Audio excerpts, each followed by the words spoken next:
Hi there, welcome to Kneppyinvests.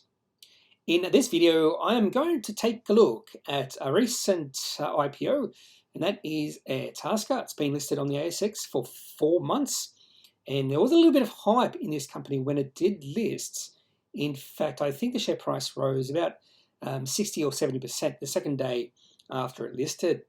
They have released their full year results on 19th of August, but the main motivation behind me doing this video was to have a look at their Appendix 4C for the June quarter. So let's get stuck into the video and look at some facts in regard to this company. What does Airtasker do? It's all about outsourcing tasks, hence the name Airtasker. If you have some tasks or some chores to do and you don't want to do it, maybe you're just lazy and you have a lot of money that you can, give away to people who are willing to do those tasks or chores for you. For example, if you don't want to walk your dogs, I am more than willing to walk your dogs for a fee. And if you want some people to do that chore or task for you, you just put it in their online marketplace, and then people who are willing to do that task for you will bid, and then you just choose the best person to do that job or that task for you. So a lot of different sort of tasks. I don't think there's any limits to what can be outsourced. For example, accounting, gardening, cooking, cleaning, furniture removal, moving furniture, anything I think could be put onto Airtasker's online marketplace. Founded in 2011, and then in 2016, Seven West Media bought a 15% stake in Airtasker. And that was a big thing for this company because that gave them a marketing avenue, and they did see the business increase because of that. And then they listed on the ASX on the 22nd of March 2021, only been on the ASX for 4 months, and Seven West Media on the IPO or the listing of this company sold out of Airtasker. Really good to see a bit of skin in the game for the co-founders and founders and the directors. Tim Fung, who is their CEO and co-founder, has 11% stake. Peter Hammond, who is or has been the non-executive director since 2013, has a 14% stake. And I've also noticed that James Spenceley, who was the CEO and founder of Vocus, has been the non-executive chairperson for Airtasker since 2016 when he left Vocus. Really good to have that sort of person on the board.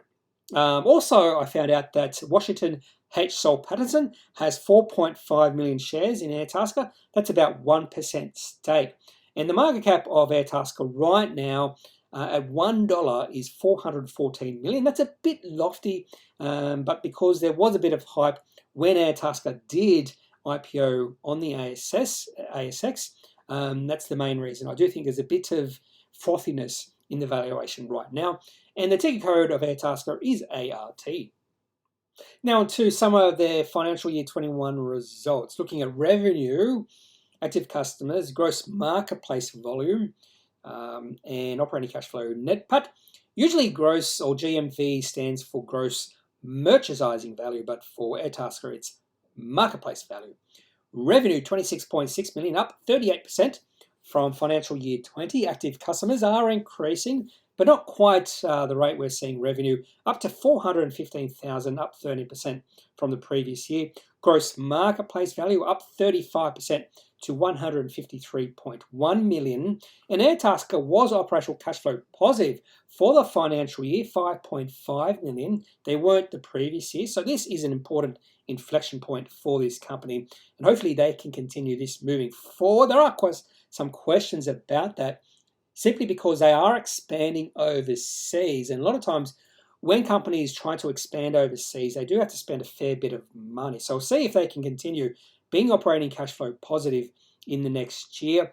And they were not profitable. Net profit after tax minus 9.7 million. Now I'm just going to go to the Appendix 4Cs and look at the cash flow statements over the last 2 quarters. I won't look at the cash flow statement from the financial year. I just wanted to see what was happening in the last 6 months when they've been listed on the ASX. If we go back to the March quarter, just after they did list, receipts to customers 8.3 million and barely operational cash flow positive, only $484,000 in their operations. And they did finish the quarter with 29.7 million simply because of the money they did raise through the IPO, which is very similar to the Seven West Media holding. So potentially, I haven't looked into this, potentially that IPO or the complete IPO was because of that Seven West Media's holding, and they just wanted to get out.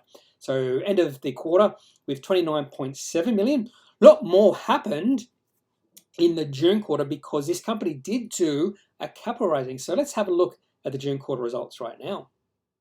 So Airtasker did do a capital raising as they try to expand overseas in the United States. Receipts and customers in the June quarter, 7.7 million, and they are still slightly operating cash flow positive by 763,000, and they increased their cash on hand from 29.7 million to 45.9 million. The main reason for that was a $20.7 million capital raising. So even though they've just listed on the ASX 4 months ago, they've already done one capital raising.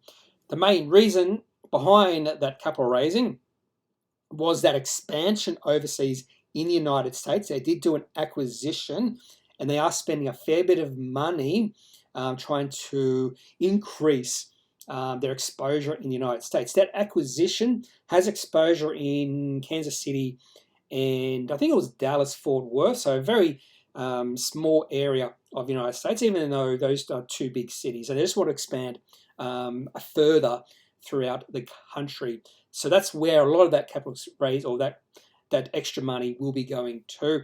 They also spent $1.3 million on intellectual property. So a lot of money for expansion overseas. They're also moving into the UK.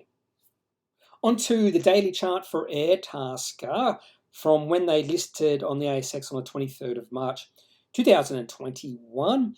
The main reason they did list was so Seven West Media could sell out of their shares, and the IPO price was 60 cents. So that's what the price that Seven West Media received.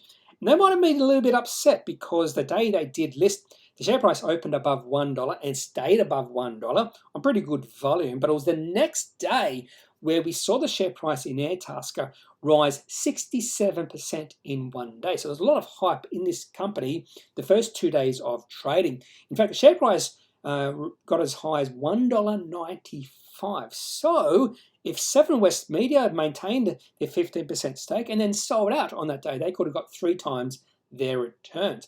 Now, in saying all that, we did see a lot of selling coming into the market from this third day after they listed. In fact, on the 25th of March, share price dropped 23%. And then a few days later, on the 30th of March, the share price dropped 9%. And then the 31st of March, the share price dropped another 15%.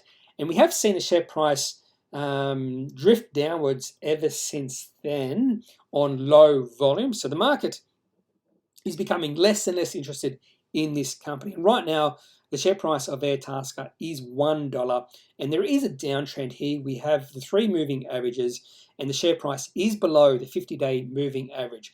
And until I see any sort of uptrend developing in Airtasker, there's no reason to get excited or take a position in this company, particularly because I do think there's a bit of frothiness in the valuation with a market cap above $400 million. Also, I'd like to see how they are faring in the UK and USA. A lot of times when companies try to expand overseas, they do fail, and that can be a hindrance to the performance or the financial performance of a company. If you like this series of companies that achieved an operational cash flow positive June quarter, look out for videos on these 4 companies over the next week. HI Pages or High Pages, very similar to Airtasker, but HI Pages just tries to connect tradies with people who need tradies. New Century Resources and Red River Resources, 2 companies I have owned in the past, and both these companies have provided a really good, in my opinion, June quarter results. And then the final company is Kneppy, a company I have owned on and off again over the past 4 years, and I've just taken a permanent position the day they did release their full-year results because, in my opinion, this company has potential to grow quite significantly over the next few years. And I'll talk about why I do like the long-term potential of Kneppy in that video. So look out for that in the next week. That's all I have for this financial year 21 results and Appendix 4C video for Airtasker. If you do have any opinions or thoughts about this company, if you do use their services, maybe you want you do tasks for other people, or maybe you want other people to do tasks for you, I'd love to hear your opinion on this online marketplace. Otherwise, I am not a financial advisor. If you do need financial advice, make sure you seek out someone who is qualified and can speak to your own financial needs. That's it for this video. Have a great weekend. Bye.